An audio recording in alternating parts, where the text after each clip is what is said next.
All right, this short video is about persuasive appeals or persuasive proofs by Aristotle. This could be a discussion question on your final exam.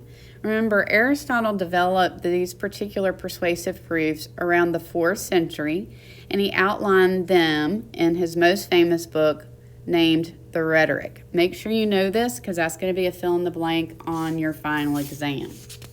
All right, Aristotle determined that you can persuade people by several appeals.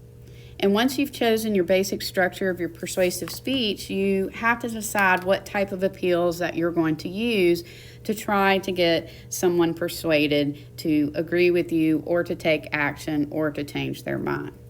All right, so there's 4 basic appeals that we are going to go over.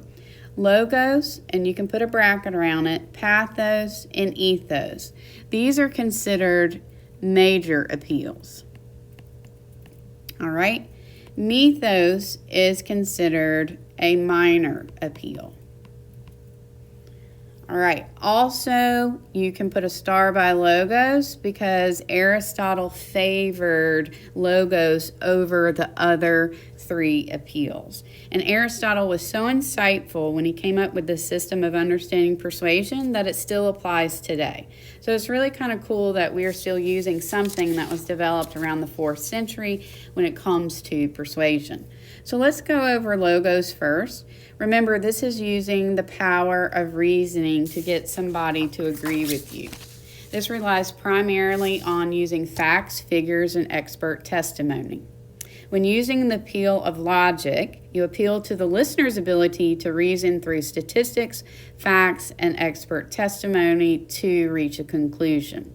For example, if I was trying to get you to wear your seatbelt all the time when you're riding around in a car, is I could use information from the National Association of Traffic and Highway Safety to prove to you that riding in a car can be dangerous, that actually not wearing a seatbelt can be harmful if you get into a car collision. So I'm using your power of reasoning to actually reason through statistics to persuade you to wear your seatbelt. If you wear your seatbelt, you're safer in the car. All right, you can also use appeals by pathos. This is appeals to emotion. This relies primarily on using examples and narratives and/or stories. Emotions can be used to actually move somebody to take action. And what you're doing is you can use your listeners' sympathy, their imagination to affect their attitudes, their values, beliefs, and their behaviors. But here's the deal with emotions. You can't command somebody to feel something. You must be vivid enough and descriptive enough and use emotive language to actually stir your audience's sense of emotion, such as fear, sympathy, empathy, happiness, and anger. But one thing you've got to remember with emotions is that too much emotions can backfire.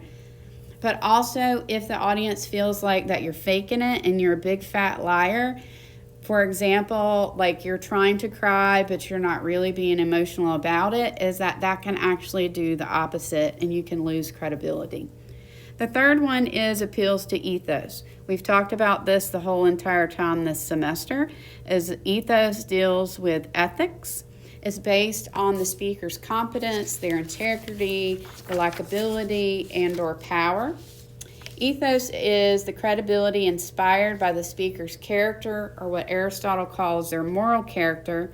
And to have a strong argument, and you can have a strong argument and emotional appeal, but if the audience questions your integrity or your character or your trustworthiness, then you're going to have trouble trying to persuade them.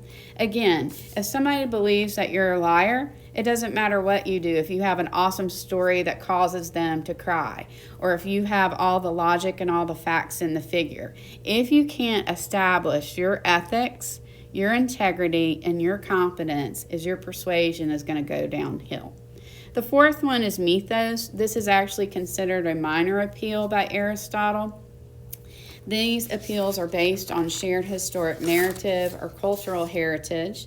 Often appeals by mythos are fueled by emotion. That's why sometimes in textbooks they'll have mythos combined with pathos.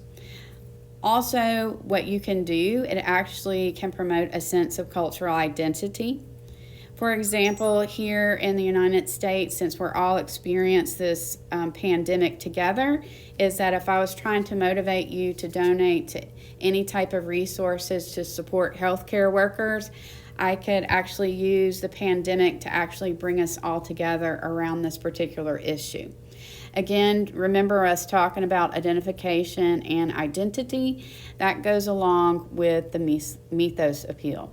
All right, so that's just a short version of the persuasive proofs, persuasive appeals by Aristotle.